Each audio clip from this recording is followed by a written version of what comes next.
எழுதவோ படிக்கவோ இயலாத தாய்வத்தி எழுதி என்ன லாபம்னு எழுதாம போனேனோ. தித்திக்க சமைச்சாலும் திட்டிக்கிட்டே சமைச்சாலும் கத்திரிக்காய் நெய்வடியும் கருவாடு தேனுடுதும். ஆசமுள்ள வேளையிலே என் காதல் தேவன் கண்டு கொண்ட நாளிது. என் கனவில் கூட ராஜராகம் கேட்குது.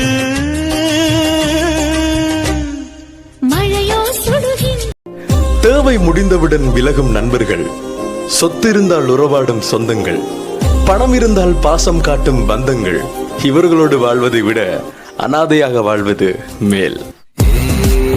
இது பொல்லாத कसम खामला त नि तिम्रा हुम्ला त नि. என்னத்த கையில இருக்க காசெல்லாம் பறி கொடுத்துட்டு வெறும் 200 ரூபாயோட படுத்து கிடக்குறேன். இது சரிப்பட்டு வராது. இருங்கடா டேய், ஊருக்கு போய் இருக்கிற மாடுகண்டையெல்லாம் வித்து இங்க வந்து சொந்தமா தொழில் பண்ணி நான் கொடி கட்டி பறக்கல.